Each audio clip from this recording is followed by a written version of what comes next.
Labour will do whatever it takes to avoid a no-deal Brexit. So if that's the only option that we have, then it's something we will seriously consider.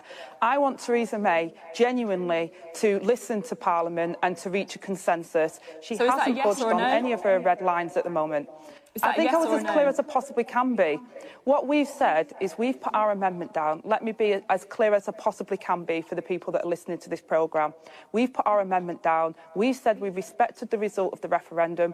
We want to find a deal. We want a customs union. We want protection for environment, consumer, employment. We've said that all along. Theresa May will not budge on her red lines. She's forcing us, trying to bully us into a no-deal scenario. We will do whatever it takes through Parliament to stop that no-deal scenario from happening. If that means backing an amendment, then we will do that.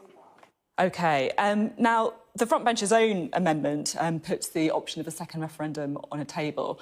But recently, your party chairman, Ian Lavery, has said that asking the voters to vote again on an issue they've already given an answer on until they come up with the right answer risks serious damage to the relationship between many citizens and politicians at Westminster.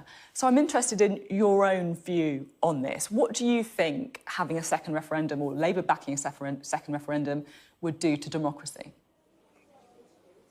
Well, our conference motion was very clear and we said we wouldn't rule that out. But let me be clear. I think that if we end up in a second referendum, then us as politicians has failed the public. We failed to be able to do our job. I will see that as a really difficult situation for us all to be in. I don't think people want to see a delay in Article 50. I don't think people want to see us in a second referendum. They want to see parliamentarians working together to carry out what happened in the result of the referendum, to get the best possible deal we can for Britain moving forward. And the only way we can do that next week is by Theresa May actually genuinely working across Parliament and looking at her red lines and seeing how she can build that consensus.